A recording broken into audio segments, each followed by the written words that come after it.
আসসালামু আলাইকুম everyone, welcome back to my channel. আজকে আমি আপনাদেরকে তৈরি করে দেখাবো চকলেট মোকা ক্রিম। এই ক্রিম দিয়ে কেক তৈরি করলে কেকটা খেতে অনেক ভালো লাগে, কারণ এই ক্রিমের স্বাদটা অন্যান্য ক্রিমের থেকে অনেক ভালো। চকলেট মোকা ক্রিম তৈরি করার ক্ষেত্রে প্রথমেই আমি চকলেট গানাশ রেডি করে নিব। এখানে আমি 1/4 কাপ ডার্ক চকলেট নিয়ে নিয়েছি। আমি একটু উঁচু করে নিয়েছি, যেহেতু আমি একটু উঁচু করে নিয়েছি তো এটা প্রায় 1/3 কাপের মতোই হয়ে যাবে। এখন দিয়ে দিচ্ছি 1/4 কাপ ভিভো হুইপ ক্রিম এবং 2 টেবিল চামচ চিনি। এখানে চকলেট এবং হুইপ ক্রিম দুটোই মিষ্টি, তবে ডার্ক চকলেটের জন্য এই মিষ্টির পরিমাণটা একটু কম মনে হয়। হোয়াইট চকলেট হলে মিষ্টির পরিমাণটা বেশি হতো। আমার কাছে মনে হয় যে এটা অনেক বেশি হালকা, তাই আমি এখানে চিনি ব্যবহার করেছি 2 টেবিল চামচ। আপনারা মিষ্টির পরিমাণটা অনেক বেশি হালকা খেতে পছন্দ করলে এই ক্ষেত্রে চিনিটা স্কিপ করতে পারেন অথবা চিনির পরিমাণটা কমিয়ে দিতে পারেন। এখন মাইক্রো ওভেনে দিয়ে চকলেটটা মেল্ট করে নিব।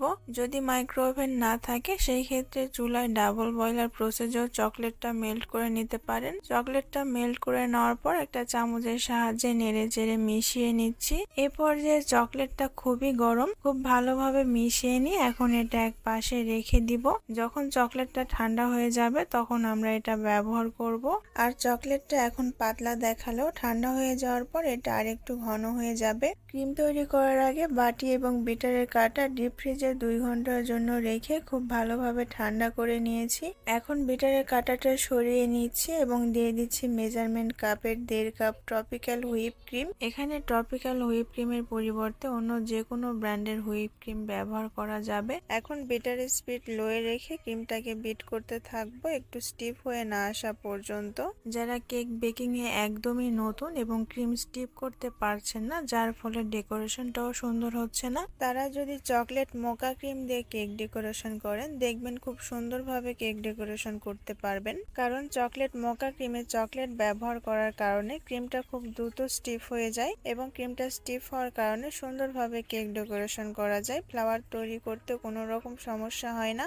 যদি কালারফুল কেক ডেকোরেশন করতে চান তাহলে ডার্ক চকলেটের পরিবর্তে হোয়াইট চকলেট ব্যবহার করবেন এবং যে কোনো কালার ব্যবহার করে কালারফুল কেক ডেকোরেশন করতে পারবেন। তবে কেকের ক্রিমে কালার ব্যবহার করার ক্ষেত্রে সবসময় অয়েল বেস কালার অথবা জেল কালার ব্যবহার করবেন। কিছুক্ষণ বিট করার পর বিটারটা বন্ধ করছি। দেখতেই পাচ্ছেন বিটারের মাথায় ক্রিমটা সুচালো হয়ে আছে, অর্থাৎ ক্রিমটা এখনো পারফেক্ট ভাবে স্টিফ হয়নি। ক্রিমের মাথাটা যখন গোলাকার হয়ে যাবে, সুচালো ভাবটা আর থাকবে না, তখন বুঝতে হবে ক্রিমটা পারফেক্ট ভাবে স্টিফ হয়ে গেছে। এখন একটা স্প্যাচুলার সাহায্যে সাইডের ক্রিমগুলো মাঝখানে নিয়ে এসে দিব, কারণ ক্রিমটা বিট করার সময় মাঝখানের ক্রিমগুলো বিট হয় এবং সাইডের ক্রিমগুলো নরম থেকে যায়। তাই বিটারটা বন্ধ করে 2 থেকে 3 বার এই কাজটা করে নিতে হবে। এখন আবারও ইলেকট্রিক বিটার দিয়ে 2 থেকে 3 মিনিটের জন্য ক্রিমটাকে বিট করে নিব।